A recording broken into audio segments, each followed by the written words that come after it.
Okay, so I have here an Endymion deck I took to regionals that actually surprisingly held out for quite a long time up until like I think the last two rounds where I kind of got it was my fault.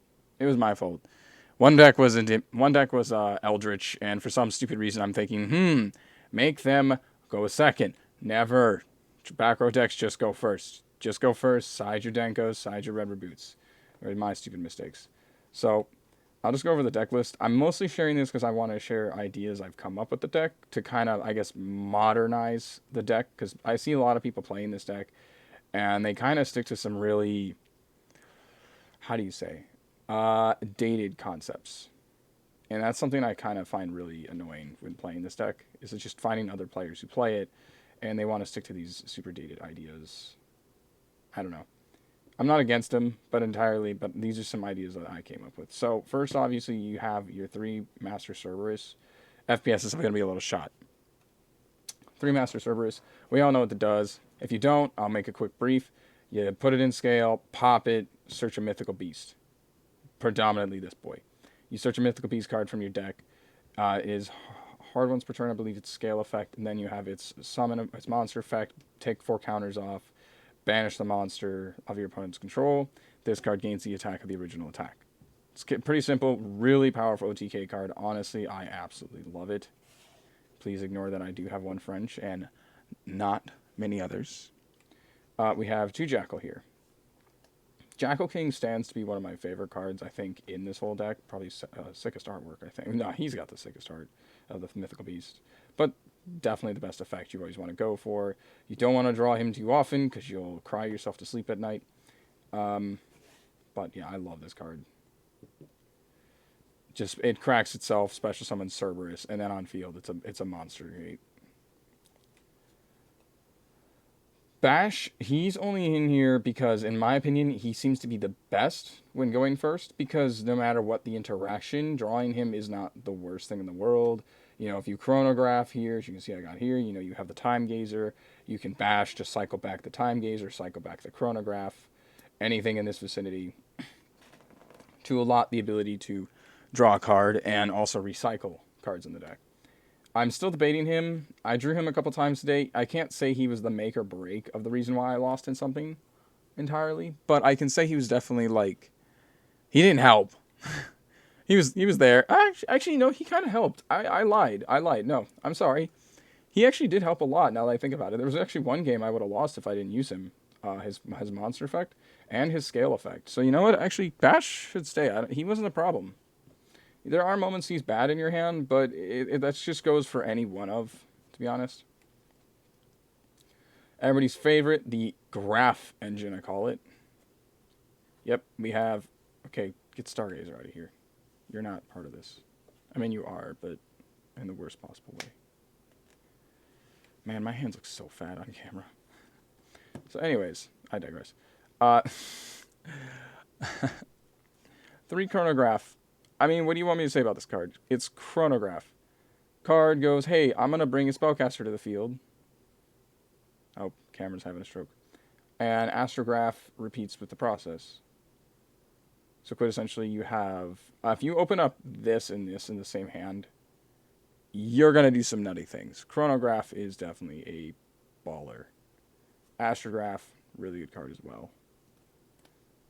Astrograph's actually really good too, because then if you go chronograph, crack into astro, or activate chrono, crack and bring out astral, now you've already brought Time Gazer field with astrograph, and you understand why this is also good, because this goes in your Crowley combos, and you get to search back a high scale, which is actually very vital in this deck because a lot of your scales are like 4 or 3.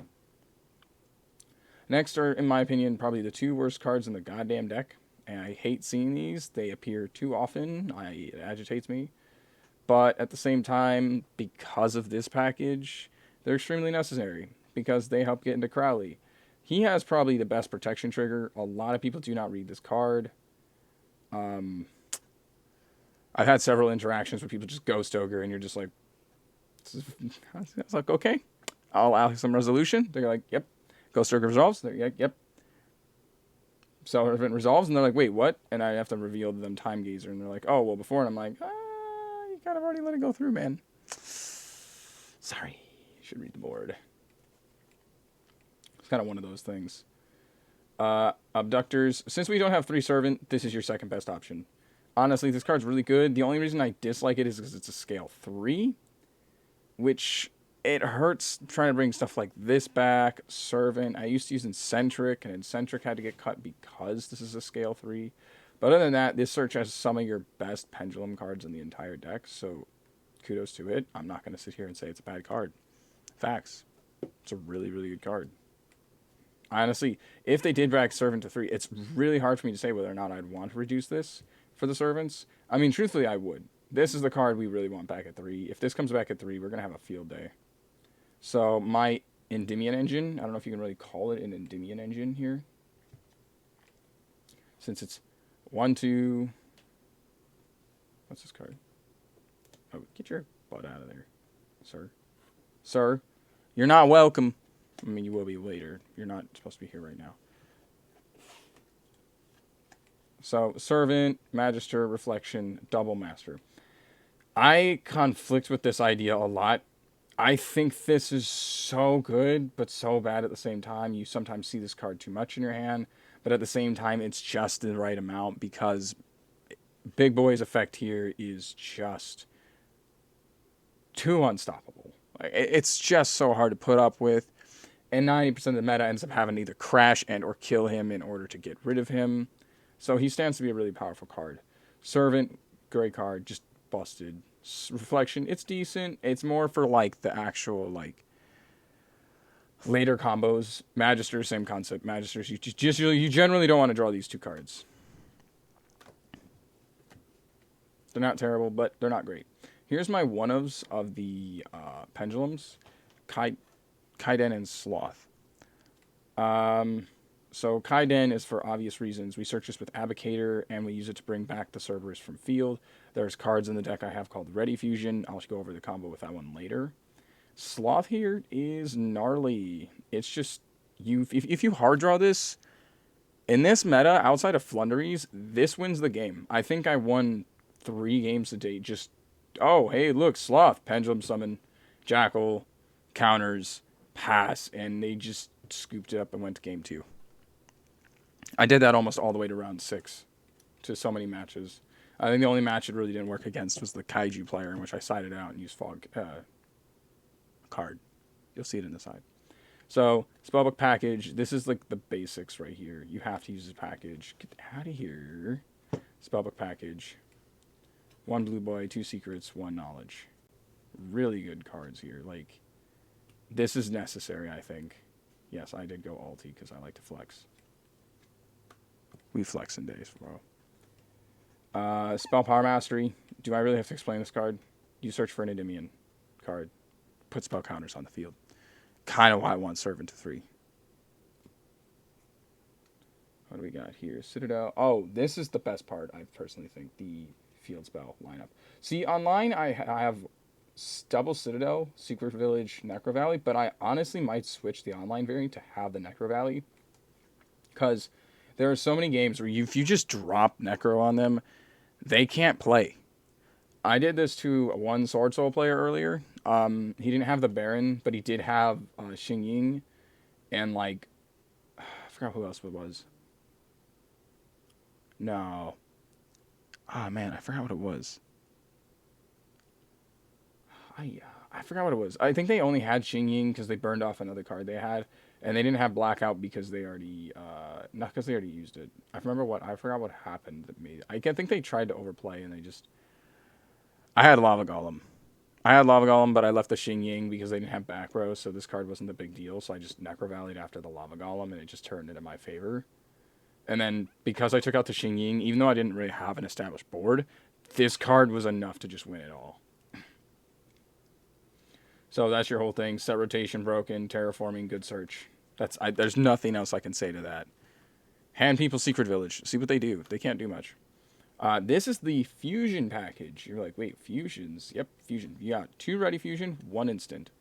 Obviously, for one reason, we have 1 instant fusion. If we had 3 instant fusion, this would be, it'd be so good.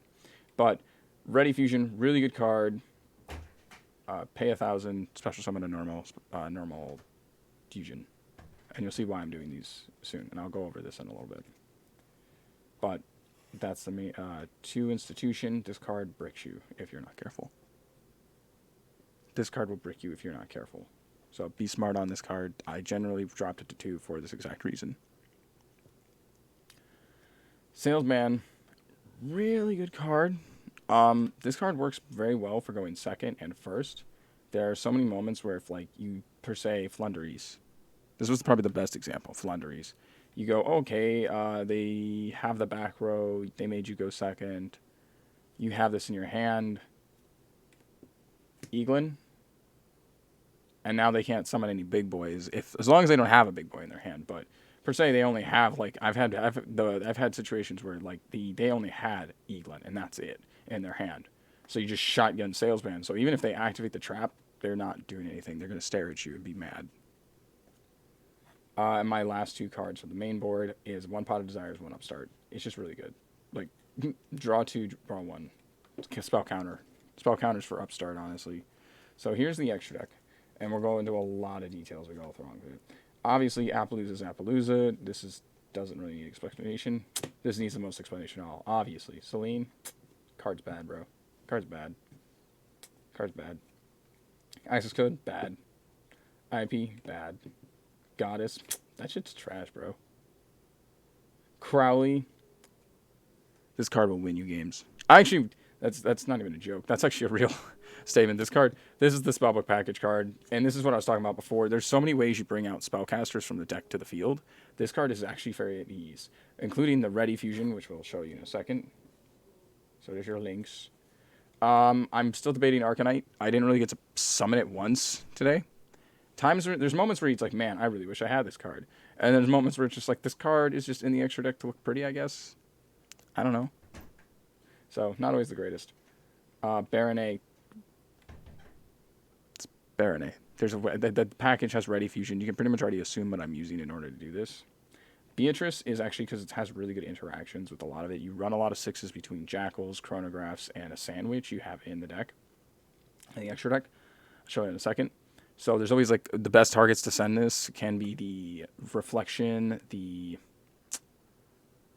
what is the other one? Reflection, Sloth if you have Baron on field, and Token Collector if you're one of those people, and it just turns into your favor. So that's a pretty good one, Beatrice right there. So that's kind of like the weird off edits. I'm honestly tempted to take out the Arcanite and put in Odd Eyes package again, but it's like there's only 4 7s in the main board. So it might not even be 100% worth it, to be honest. Okay? So I don't have to explain Millennium Eyes Restrict. This is a Call by the Grave. This is just Call by the Grave. Thesis, this is one of the Ready Fusion targets. This one's predominantly because of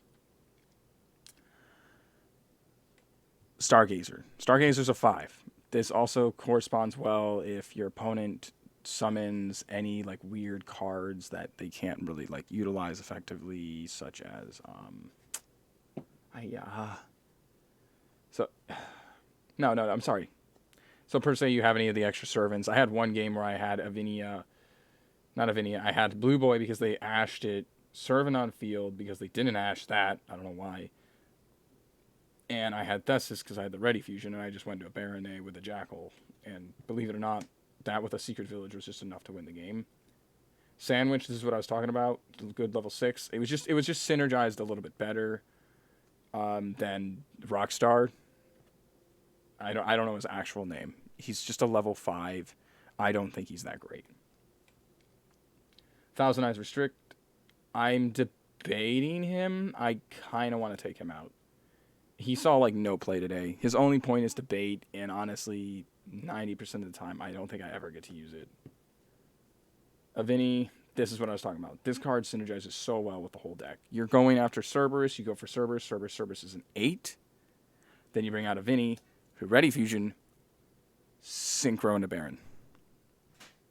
Go into the Blue Boy. If you want to be that person, you put Herald in the deck. Blue Boy on Avini in case they negate the Herald, or if they negate the Blue Boy, then you have now access to that. It's a lot of weird interactions. I wouldn't recommend that second one. I was just something in my head that originally I was thinking of, but don't do that.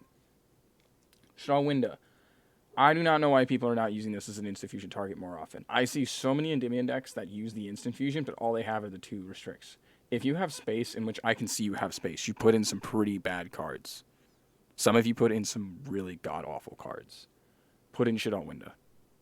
Seriously, save yourself the time. Like, some of you put in a random Phoenix. Like, the deck has so much back row removal. Just use Winda. Do it. Nerds.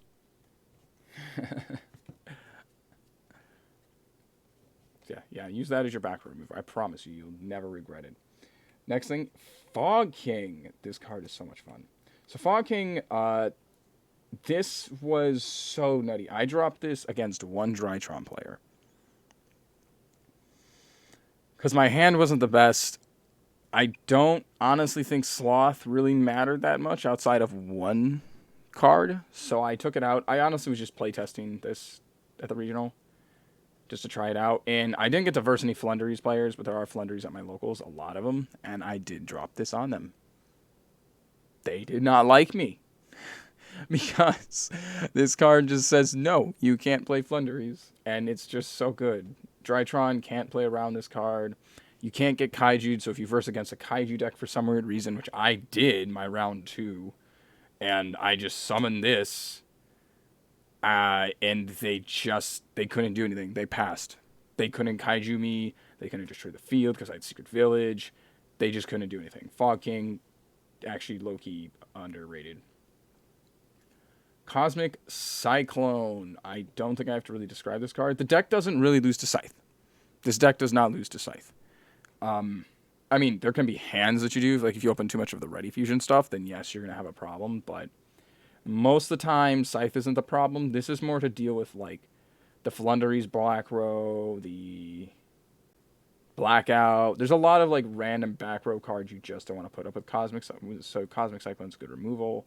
Eldritch obviously existed, and that's where I was making my mistakes.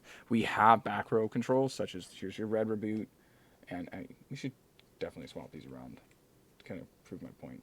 We have the red reboot and Denko Sekkas, which is just insta-win against any back row deck.